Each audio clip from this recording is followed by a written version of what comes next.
Hello folks, by way hello folks, this comes by way of a little light relief, I hope. A video ago, or a couple of videos ago, I was going through the mocking up of the Fokker DR1, and I mentioned that despite my best efforts I was struggling to find the Spandau machine gun kits that I think were produced by William Brothers, and I was always struggling to find them. And a fellow YouTuber, Cliff Harvey, heard that comment and very generously started printing me a pair off. So what I'm going to do today is show you what I've got and show you how I'm going to modify the middle wing of the flare kit to accommodate the guns. So this is the key part. I'm assuming that it's printed from the bottom up like that, and as you can see, this is the outer casing which has got the ventilation holes in it. Being an aircraft that was flying at 100 miles an hour plus, it didn't need water cooling, and of course the water would have added excess weight. So they simply drilled this out, and that allowed the air to flow around the barrel to keep it cool. And that was always going to be the stumbling block in scratch making this. There are ways to do it. I've seen some quite ingenious methods, but this is remarkably good quality. All I can say is not only is Cliff a very generous man, but he's also the owner of what I'm assuming to be a decent 3D printer, because some of the prints I've been working with recently aren't the best, and this is much higher level quality. So that's the key part. What else has he sent up? Well, he sent a bag of bits, and I've put those bits on the table here. I hope you can see them. Some I'll use, others I won't. This is for example, is a rest for the actual barrel that, as far as I know, was never used in the original, and it won't be needed in mine. Not quite sure what this is. I'm assuming it's something to do with holding the thing up. Maybe I'm wrong, I don't know. But here are the key parts. The two parts that make up the bulk of the actual gun itself, and they're lacking some detail on the side, which I'm going to scratch make. And if I rather zoom in, you can see I've been looking at photographs and I've been sketching the sort of mechanism that operates the gun itself, and of course I'll be scratch making them, just basically using bits out the scrap box. So what I'm going to do is show you how I'm going to clean it up and put it together. It takes very little cleaning up because it's such good quality. The first thing to do is to give this a light sand, just to key up the area. And then I'm going to glue these two parts together to make up the body of the gun. And I'm going to be sticking it together with CA, and I may use a kicker if necessary.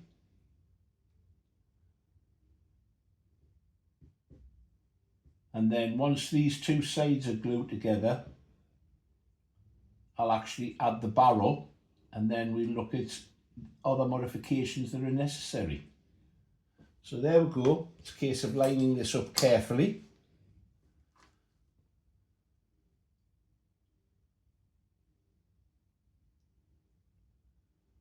Happy with that. A little bit of pressure and that'll glue it together. That's the feed mechanism for the bullets. I'll have to make the rails that they run on. More of that later, of course. There's the barrel. The sight itself is lacking the crosshairs, but I can make those and add them later on. I'll use some slightly thicker CA to put the barrel in place. So I'll get this to come out, and then we'll be laughing. Right, so that's it. And I'll put some of the thinner CA on the surface here. And we'll line it up.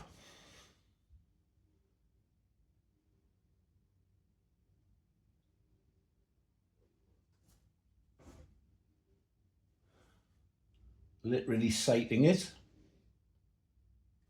And you can see it's quite a substantial size. This is the rest, which I won't need, but you can see how it works. There you go.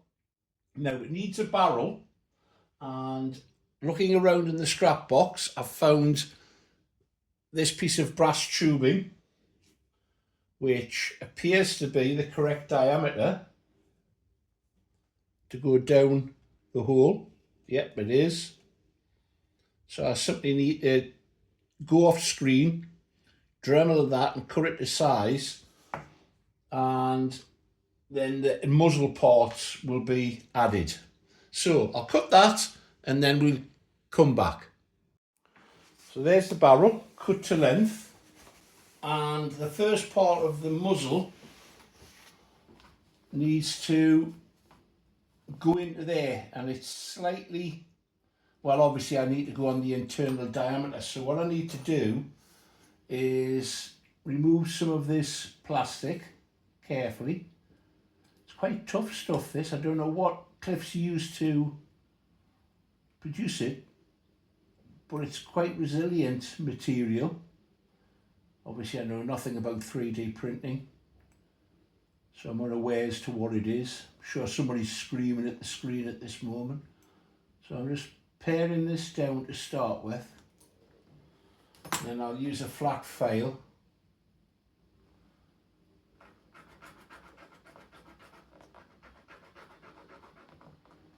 and I'm rotating the muzzle end as I go.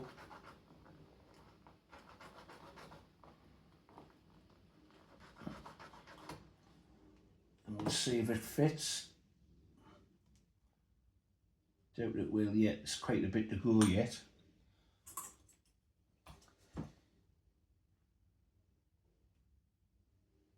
White's not the easiest material to see when you're working with it. Black's even worse, because all the detail disappears in the shadows of the black.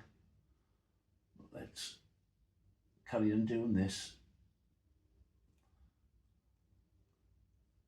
It's quite reassuring how tough this is actually. It makes it difficult to work with, but it means hopefully the guns themselves will take a little bit of abuse. Although in the middle wing position, everything's protected obviously by the upper and the lower wing.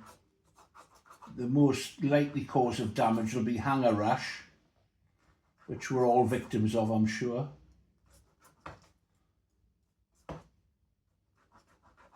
So I'll have to take care with that when the model's being stored. Oh, we're not far off there.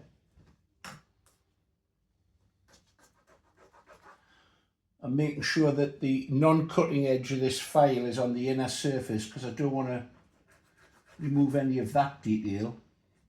This is the part that would ordinarily just glue into the end, where I want to insert it down the inside of this brass barrel. I mean, there's no taper on the barrel, but that doesn't really matter. Nearly. A little bit more.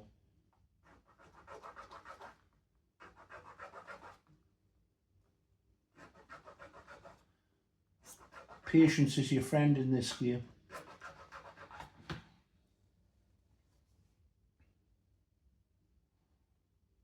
There we go. So that's the muzzle end done. I'll glue that in, and I'll use some of the thicker CA for that, and then we'll glue the barrel itself in. That's the barrel added, and at the exit of the actual muzzle there's this little cone shape, but it's solid at the bottom the way it's been printed. So I'm going to remove this material to open up the muzzle. I'm going to do that with a Dremel off screen, and then we'll stick that on. So I hope you can see that I've opened out the end. You can see there's a honeycomb internally, but I've opened that out a little bit so that we've got a definite cone. It's not just a flat piece at the end. Simply glue that on, and as I say, I'm using the thicker CA to do this, and I'm also using the kicker, which is a godsend.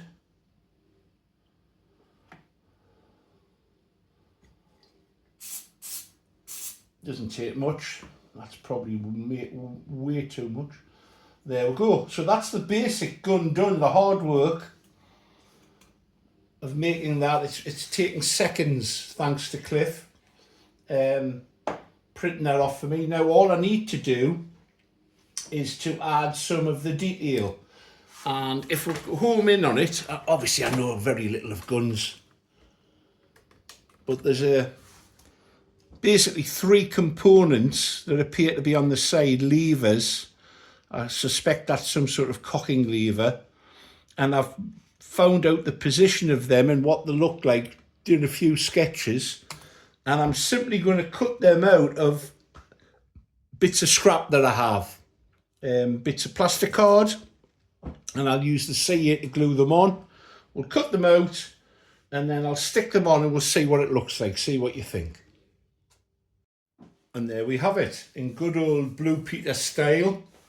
Blue Peter was a children's TV show that in my youth I loved, because there was always making things in it, and the poor presenters would struggle on trying to put something together, and then they'd bring out something that obviously the technical crew had made off screen and say, and here's one I've prepared earlier, which often bore no resemblance whatsoever to the item that the presenters had been budging up.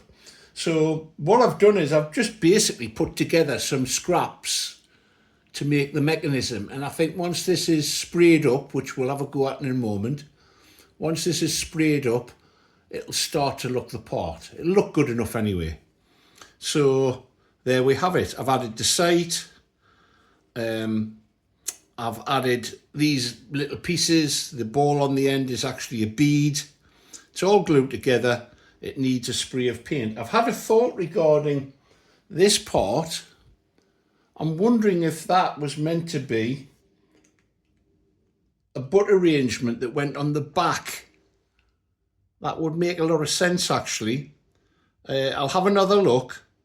We'll spray this up and we'll see what it looks like with a coat of paint on it, because it looks very false all in white.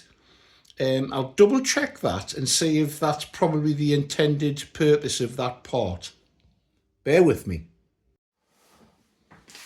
As I hope you can see now, I've sprayed one of the guns up in just a satin black, and that makes a, in my view at least, a huge improvement. And what I'm about to do now is I'm going to dry brush the whole thing with a metallic black. Now, I don't know how much of this will actually show up on the video, but the whole thing's going to get this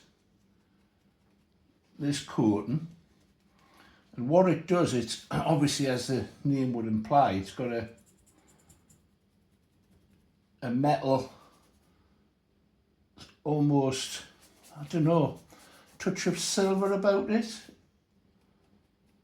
And actually in this case, because of the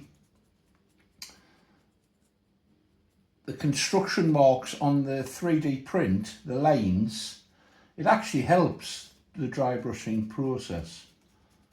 So I'm applying this, you can see here, I hope it's a flat brush, and dry brush, it's about getting it on, the paint on, but not in one pass. You're trying to do this over a number of passes.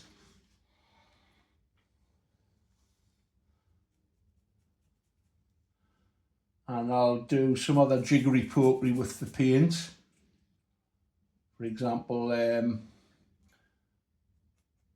adding a blue tint to the whole thing with a blue wash, and I'll pick out some other areas with an even lighter coating in terms of coloration, I mean, rather than volume of paint. So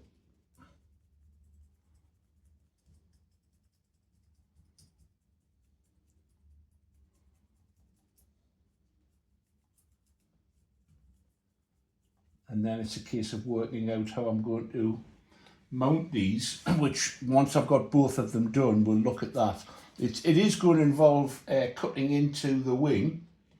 Somebody had asked me how I was prepared to do it, and I think they were a little reluctant to do that, but needs must. And if you just stick it on the top of the wing, it's going to look wrong, because that's not the way they were mounted.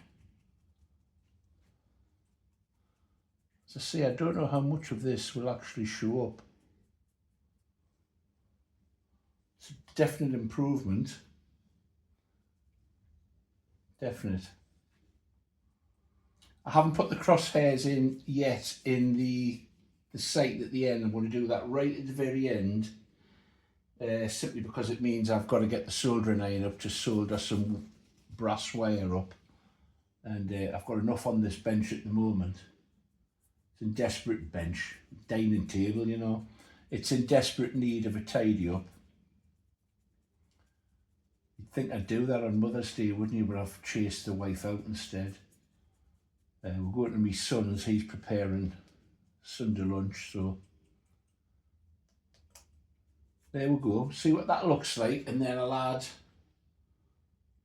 the next refinement in a moment. I hope that's visible. Let's see if I can get a little closer with it.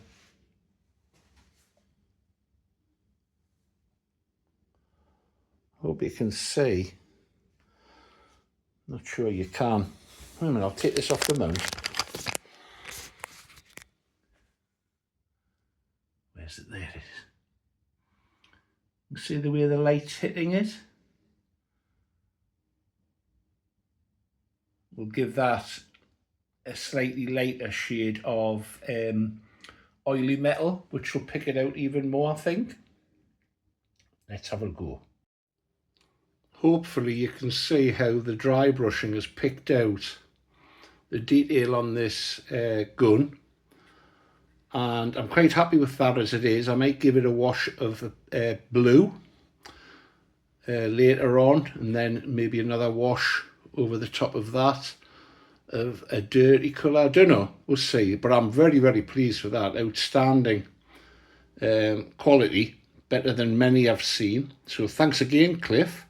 I've just got another one to finish, and then we'll look at the bullet feed mechanism and how I'm going to alter this middle wing to accommodate these rather splendid guns.